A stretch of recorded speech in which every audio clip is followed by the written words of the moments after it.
seperti Om Hafiz. Om Hafiz ini mahasiswa di satu perguruan tinggi di Mataram, tapi sekaligus juga dia pengusaha kopi. Jadi memang sejak 3 tahun yang lalu, 4 tahun yang lalu dia memang aktif usaha kopi, bisnis kopi. Dengan itu dia bisa kuliah. Itu yang luar biasa dari Hafiz. Orang seperti Hafiz ini saya pikir punya kemampuan untuk menganalisa baik secara ekonomi, politik maupun kondisi kepemudaan sekarang. Oke, halo Om Hafiz. Halo. Om Hafiz sekarang kegiatannya apa nih? Alhamdulillah. Jadi kenalan dulu ya. Nama saya Ahmad Hafiz, asli Putra Lombok, Nusa Tenggara Barat. Benar yang dikatakan Om Iwan tadi. Saat ini memang kegiatan saya lebih kepada bisnis sih sebenarnya, kebanyakan bisnis. Alhamdulillah sekarang berkat arahan dari Om Iwan juga dan bagaimana dorongan masukan dari beberapa teman dan sahabat, sekarang alhamdulillah kita punya 2 toko kopi. Luar biasa ya. 2 toko kopi di Mataram ini satu-satunya ini yang punya hanya Om Hafiz. Ya. Jadi dia itu pionir. Jadi kita membuka konsep toko yang memang menjual kopi-kopi lokal yang ada di Lombok. Dan selebih itu di samping bisnis, saya sebenarnya ada 3 kegiatan. Pertama adalah bisnis, ngajar, dan kuliah. Kalau ini bocorannya sebenarnya beliau ini udah ustadz. Udah ustadz. Jadi memang kalau memang istilahnya kegiatan utama saya adalah ya ngajar, berguna untuk umat. Jadi gini Om Hafiz, saya mau kita lebih simpel punya waktu karena juga mau hujan ini ya. Saya mau tanya, ini kan kondisi kalau bagi saya itu kan kondisi yang mencemaskan ini. Negara ini kan diorak-arik secara demokrasi, pemilunya kata orang dan kata data dan kata mata kita terbelalak ada kecurangan. Kenapa, pertanyaan saya, kenapa mahasiswa tidak segera bergerak? Ini pertanyaan besar bagi saya yang pernah menjadi aktivis mahasiswa dan masih melekat dalam pikiran saya. Yang mampu membuat perubahan ini adalah mahasiswa. Apa yang terjadi dengan mahasiswa? Coba kasih gambaran buat kami ini. Kalau saya melihat mahasiswa ini sebenarnya untuk kultur yang ada di Lombok ya. Jadi sebenarnya kebanyakan mahasiswa di Lombok itu pendukung dari 02 sebenarnya ketimbang 01. Nah, ini survei. Kenapa saya bisa berani bilang seperti itu? Karena memang kebanyakan, terutama khusus saja di kampus saya. Kampus saya itu kebanyakan pendukung 02. Jadi mereka itu mendukung Prabowo? Mendukung Prabowo. Nah, pertanyaan saya, mendukung itu mendukung fanatis karena dia paham betul bahwa Prabowo punya kemampuan untuk leadership, memimpin sebagai presiden, atau hanya sekedar karena tidak tahu informasi siapa Prabowo? Nah, itulah tidak tahu artinya. Dia mendukung karena ikut-ikutan. Jadi anak-anak muda sekarang ini kan bagaimana terbawa arus dari media, terbawa arus dari istilahnya lingkungan, dari buzzer ya? Dari buzzer dan sebagainya. Tapi memang bagaimana anak-anak muda sekarang atau istilahnya kaum muda yang ada di angkatan saya, lingkungan saya, mereka itu istilahnya bagaimana lebih kepada culture mereka mengikuti lingkungan. Ketika lingkungan mereka ikut sini, maka ikut sini. Jadi realitasnya, faktanya memang ada mahasiswa yang nyoblos Prabowo gitu kan, sama Gibran. Pasti. Padahal tahu persis bahwa Gibran itu lahir dari anak haram konstitusi. Jadi itu fakta yang ada di dalam lingkunganmu. Tapi memang Om berpikirnya anak muda sekarang itu bukan istilahnya seperti itu kan kebanyakan. Walaupun sebenarnya contoh saja kalau kita melihat secara real, bagaimana ketika Paslon 01 Bapak Anies Rashid Baswedan ke Lombok, pada saat itu pernah ke Lombok hampir 2 kali, apalagi buka ruang. Maka sedikit dari mahasiswa-mahasiswa itu untuk ikut, untuk berpartisipasi dalam kegiatan tersebut. Jadi tidak salah dong kalau tuduhan saya bahwa mahasiswa ini ya tidak cerdas dalam melihat situasi. Rata-rata kalau mahasiswa yang cerdas itu kan minimal golput, itu pilihan terbaik. Nah ini kan memilih, bagi saya itu Gibran, Prabowo itu adalah bagian dari persoalan bangsa gitu kan, bukan hanya musuh. Tapi ya, saya tidak menyebut itu, tapi persoalan bangsa itu justru ada dalam lingkungan mereka. Tapi memang Om, bagaimana kalau kita bicara flashback tentang Pak Prabowo, bagaimana Pak Prabowo itu sebenarnya itu punya kelekatan khusus di masyarakat NTB. Jadi kasusnya gimana? Awalnya gimana? Jadi begini, kita lihat flashback pemilu 10 tahun belakangan. Bagaimana Prabowo di sini menang telak, tidak bisa dikalahkan. Tahun 2014 itu. 2014 ke 2010 lah ya. 2010 ke 2014. Jadi itu masih melekat ya masih artinya. Melekat. Padahal kan mereka masih kecil waktu itu kalau ngomong kepemudaan ini sekarang. Ya dalam arti kan Om misalnya jadi ikut serta orang tuanya gitu. Orang tua dan lingkungan Om. Jadi 2019 memang karena mereka kebanyakan anti Jokowi, ya, jadi masih melekat. Masih melekat. Jadi memang kalau orang Lombok itu Prabowo itu malah Om kalau kita lihat dari data bagaimana Prabowo itu bisa hampir menang 80% malah. Sekarang menurun Mas. Jadi persoalannya bukan mereka memilih karena anaknya Jokowi, bukan Gibran, tapi karena Prabowo-nya itu sendiri ya? Ya, karena memang ada beberapa faktor sih. Tapi memang bagaimana sosok dari Pak Prabowo itu yang ada di masyarakat Lombok itu sudah sangat kuat. Gitu. Kebayangkan bagaimana walaupun sebenarnya Pak Prabowo tidak menang kan, bagaimana Pak Jokowi selaku presiden kita sekarang sangat perhatian kepada Nusa Tenggara Barat ini kan luar biasa. Bayangkan dibangunkan di sirkuit Mandalika, fasilitas-fasilitas nasional yang masuklah di Nusa Tenggara Barat. Padahal Pak Jokowi tidak menang di NTB ini. Ya, tapi apakah tidak tahu dalam kasus pembangunan Mandalika itu juga memakan banyak korban dan juga di situ ada juga kerugian besar, uang negara yang sampai 2 triliun juga belum kembali dan sebagainya, itu kan tidak pernah dibaca. Ya pastilah itu Om, pasti itu adalah dalam itu. Tapi memang dari kalau kita berbicara tentang sosok Pak Prabowo di Nusa Tenggara Barat ini memang benar-benar sangat culture-nya sangat kental banget. Istilahnya memang termasuk saya pribadi ketika 2019 itu bagaimana kita mendukung Pak Prabowo. Jadi fanatisme, fanatisme kuat di situ ya. Tidak, memang pemilih mereka tidak berdasarkan fakta dan integritas atas pemikiran benar. Atau memang kedua calon yang lain memang tidak terlalu akrab. Ya, tidak terlalu akrab dikenal. Tidak terlalu akrab, tidak terlalu dikenal seperti itu. Oke. Padahal informasi kan padahal informasi mana-mana ya. Pertanyaan saya kedua adalah apa yang sekarang dilakukan oleh mahasiswa atau anak muda yang sekarang ada di Lombok terutama ini menyingkapi masalah-masalah sosial, misalnya persoalan pengangguran yang begitu banyak, bahkan kalau di NTB itu stuntingnya itu lebih dari 20%. Terus yang kedua juga persoalan trafficking, persoalan hal semacam itu. Apa yang ada di dalam benak mereka, apa yang terjadi dalam pikiran mereka? Kalau kita melihat sekarang sebenarnya anak-anak muda yang agak memprihatinkan sih Om kalau kita, karena di Lombok ini kalau kita lihat anak muda ini kalau saya lihat dia ada 3 segmen. Ini ada segmen anak-anak muda di perkotaan, ada anak muda di segmen antara perkotaan dan pedesaan, dan anak-anak yang ada di pedesaan. Apa bedanya? Mereka berbeda adalah cara berpikir untuk menangani suatu sikap Om. Anak-anak di kota dia lebih kreatif untuk bagaimana membuat satu keputusan yang istilahnya berani. Tapi yang kita sayangkan ketika anak-anak di desa atau anak-anak di antara desa dan perkotaan, mereka istilahnya berpikirnya sangat pendek. Contoh untuk mencari pekerjaan saja. Malah banyak sekarang anak-anak muda yang ada di Lombok itu istilahnya nikah di bawah umur. Dan ini menjadi persoalan yang ada di Lombok. Iya, salah satunya di NTB itu. Ya, di NTB. Di Lombok juga. Itu karena memang di pernikahan dini ya, bahkan di bawah 17 masih banyak ya. Masih banyak sekali. Malah cerita Om sedikit, saya pernah ke daerah Lombok Tengah itu, malah janda di sana umur-umur 16 tahun, 15 tahun.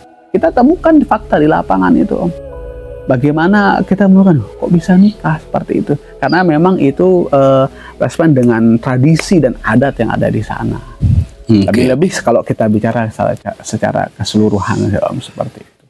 Memang banyak sih faktor-faktor bagaimana orang itu kenapa bisa menikah usia dini, dan mereka ketika mereka menikah di usia dini tidak berhasil. Kadang mereka berhenti stuck tengah jalan. Ada yang istilahnya karena suaminya tidak dapat pekerjaan yang layak di Lombok, mereka banyak yang merantau ke Malaysia.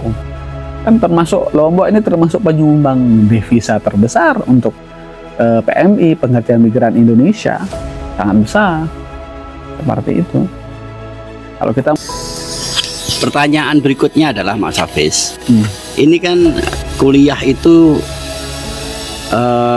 di sebagian orang Lombok itu menjadi strata yang menaikkan derajat mereka, karena kan rata-rata juga banyak yang dulu belum kuliah sebagainya. Karena mereka banyak yang berasal dari pedesaan, dari rural. Apa yang Anda rasakan? Karena saya juga banyak mendengar dari para dosen dan sebagainya, mereka cukup gagap dengan kehidupan kota. Bahkan yang berasal dari daerah-daerah kayak misalnya saya sebut Sumbawa gitu ya, Pulau Sumbawa itu banyak juga yang masih belum bisa. Jadi SMA-nya itu SMA yang berkualitas rendah. Jadi kadang-kadang membaca pun, bahasa pun juga mereka tidak mengenal dengan tepat. Apa yang terjadi di kampusmu? Jadi kalau saya melihat terjadi di kampus saya, bagaimana ada ketimpangan sosial di sana. Ketimpangan sosial ini dari istilahnya segi kultur, dari ketimpangan sosial dari segi pendidikan masa lampau setelahnya mereka, dan bagaimana penyampaian mereka ketika mereka kuliah. Sekarang malah kebanyakan anak-anak kuliah mereka itu tidak sesuai fashion mereka sebenarnya. Contoh sekarang saya kuliah di pendidikan. Ketika kita bertemu dengan teman-teman itu, mereka kuliah pendidikan tuh ditanya, "Mbak, kenapa kuliah pendidikan?" Ikut orang tua, karena ikut-ikutan. Tidak, mereka mengikuti hati nurani mereka sendiri, tidak mengikuti fashion mereka sendiri. Sebenarnya ini yang salah sebenarnya, kan? Itu karena memang ketika masa SMA mereka tidak memiliki pilihan atau tidak memiliki tujuan ya? Ya, karena memang dalam pikiran mereka bagaimana mereka kuliah, mereka lulus, mereka kerja bisa menghargakan orang tua. Padahal ini adalah suatu perspektif yang salah sebenarnya kita lihat. Bagaimana kalau mereka tidak kuliah tidak sesuai bidang mereka, sesuai fashion mereka, maka akan banyak kendala-kendala yang akan mereka hadapi ketika perkuliahan. Dan ini memang yang kita contoh sekarang contoh dari semester awal saya 40 orang. Sekarang jadi sekitar 30 orang. Berarti dalam waktu hampir 2 tahun itu ada 10 orang yang berhenti kuliah. Karena kenapa ya? Karena memang tidak berbagai faktor, termasuk faktornya adalah karena tidak nyaman atau tidak mampu dalam perkuliahan tersebut. Jadi gagal mengikuti kan? Ya, karena basicnya mereka ketika masuk sekolah itu tidak berdasarkan dengan passion mereka. Terus kalau soal pembiayaan kondisinya seperti apa? Kalau untuk pembiayaan ini relatif sih ya, karena antara PTN atau PTS itu mempunyai kebijakan masing-masing. Tapi kalau saya melihat untuk pembayaran mereka masih mampu. Jadi memang teman-teman yang kalau di kampus saya hampir semuanya itu mampu untuk membayar kuliah. Tidak ada masalah kalau dalam pembiayaan. Tapi adalah di sini adalah masalahnya adalah masalah mereka yang istilahnya tidak bisa mengikuti arus dalam perkuliahan. Oke. Pertanyaan yang berikutnya saya mau mengusik persoalan. Sebenarnya kan kalau di Lombok terutama itu peran agama, peran Islam sebagai konseptual hidup itu kan sangat kuat. Karena di sini hampir-hampir sekolah itu banyak yang sekolahnya sekolah agama gitu. Nah, tapi ada satu pertanyaan yang kuat bagi orang seperti saya yang bergerak di dalam bidang sosial. Apakah ini ada hambatan atau setidaknya ada satu kehidupan yang memungkinkan mereka itu sulit mengadaptasi dengan persoalan-persoalan yang sekarang terjadi sekarang. Kayak misalnya nih kasus di medsos misalnya. Di sana kan begitu bebas. Belum lagi kehidupan di kota yang relatif di Mataram meskipun agamis juga di sini kan juga sangat terbuka. Di sini banyak hiburan, banyak hotel, banyak pergaulan bebas dan juga ada di sini. Apa yang kalian rasakan? Apa yang Om rasakan sekarang dengan kondisi semacam itu? Agama mereka melekat atau mereka mulai luntur atau seperti apa? Oke, jadi Lombok ini kita sama-sama tahu bagaimana Lombok ini terkait agama sangat kental. Lombok saja dikatakan Pulau Seribu Masjid. Ini menandakan bagaimana istilahnya kekaitan Islam dengan Pulau Lombok atau bagaimana Nusa Tenggara Barat itu sangatlah kental dan sangatlah dekat. Untuk pendidikan agama di istilahnya di masyarakat itu sebenarnya sudah sangat luar biasa kalau saya melihat. Pertama, bagaimana penanaman akidah dan penanaman istilahnya nilai-nilai akhlak yang ada pada diri mereka, pada di istilahnya ketika mereka kecil, dari kecil itu sudah ditanamkan dari mereka. Dan bagaimana sekarang memang kehidupan kultur istilahnya kehidupan yang memang bebas yang ada memang di kota. Kalau kita lihat di sini kota Mataram, bagaimana sebenarnya tidak terlalu signifikan mempengaruhi mereka, kecuali memang kebanyakan orang-orang luar. Memang kalau saya melihat secara saya pribadi di sini, kalau untuk orang Lombok yang memang benar-benar dia Lomboknya asli dia masih agamis, walaupun istilahnya agak bengal-bengal ya. Tapi masalah istilahnya tata kromo dan bagaimana agamis, mereka masih menjunjung tinggi nilai-nilai agama tersebut. Cukup menarik apa penjelasan Om Hafiz tadi. Ada satu terakhir ini pertanyaan yang penting. Dunia di Lombok atau Mataram atau NTB secara umum itu agak berbeda dengan kota-kota lain, kayak misalnya kota di Jakarta, Surabaya, Malang, dan sebagainya. Kesiapan seperti apa yang kalian lakukan untuk menghadapi bahwa dunia ini begitu terbuka? Artinya bukan lagi hidup lagi di Lombok kan, tapi juga hidup di sekian banyak tempat yang memungkinkan semua orang itu juga bisa masuk sini, orang sini juga akan bisa keluar. Survival seperti apa? Adaptasi semacam apa yang sebenarnya dimiliki oleh pemuda-pemuda Lombok ini?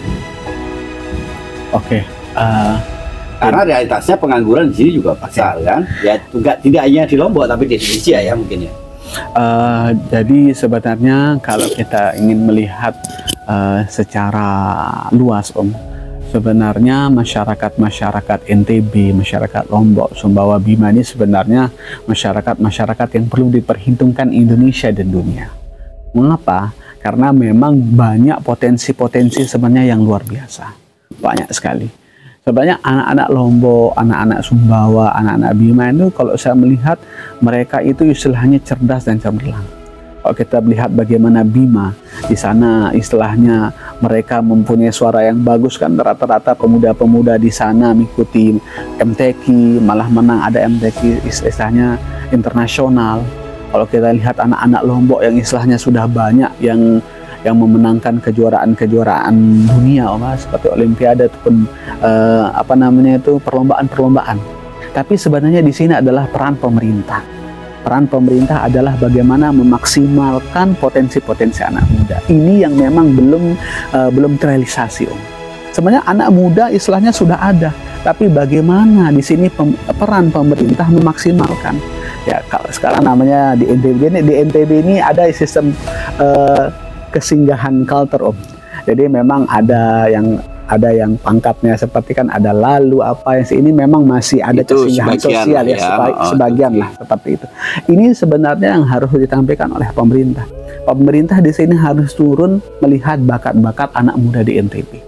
Saya yakin anak-anak muda di NTB ini luar biasa, Kesalahannya apa? Karena mereka tidak punya akses, tidak punya ruang, akses. Ini yang memberikan istilahnya jalan mereka stuck. Mereka bisa menikah di usia dini, mereka kerja ke Malaysia. Bayangkan kita di NTB ini, di Lombok ini surga duniawi yang kita punya. Tapi lebih baik mereka berangkat ke luar karena di sini gajinya juga kecil, pekerjaan juga susah gitu ya. Sekarang kalau kita lihat, saya hampir 2-3 tahun lalu pernah sakit. Saya ke rumah sakit yang ada di NTB, rumah sakit. Dan itu tidak ada orang Lombok, orang Jawa semua. Dokter-dokternya? Dokter-dokternya. Padahal bagaimana kita di UNRAM sudah punya fakultas kedokteran. Sekarang bagaimana orang yang istilahnya masuk sana, bagaimana kita maksimalkan anak-anak NTB ini bisa mewarnai NTB ini supaya lebih terang, lebih jelas. Kenapa? Supaya istilahnya seperti kata program Pak Gubernur lalu NTB gemilang, memang gemilang supaya gemilang dilihat oleh Indonesia, gemilang dilihat oleh dunia. Karena NTB mempunyai apa yang dipunyai orang luar, tapi orang luar tidak mempunyai apa yang NTB punya. Oke, keren. Saya pikir cukup dulu, nanti kita lanjut biar nggak panjang-panjang. Terima kasih Om Hafiz. Oke, sama-sama. Saya berharap pemuda apapun punya kritikal terhadap persoalan sosial, jadi bukan hanya berpikir tentang dirinya sendiri, karena persoalan-persoalan sosial itu masih melingkupi di kehidupan dimanapun, bukan hanya di NTB. Kemiskinan, pertanian yang gagal, perdagangan yang ada gap antara petani dengan akses perdagangan misalnya, belum lagi persoalan-persoalan yang lebih real mengenai pernikahan dini, perceraian, kekerasan dalam rumah tangga, kesehatan reproduksi yang masih menurut saya termasuk rendah ya di Lombok. Belum lagi persoalan-persoalan untuk diri kawan-kawan di kepemudaan ini mengenai pengangguran. Oke, sementara itu dulu. Terima kasih kawan-kawan. Saya minta dukungan atas channel ini. Mohon di subscribe, di komenin, di like dan di share ya. Terima kasih semuanya. Sehat selalu.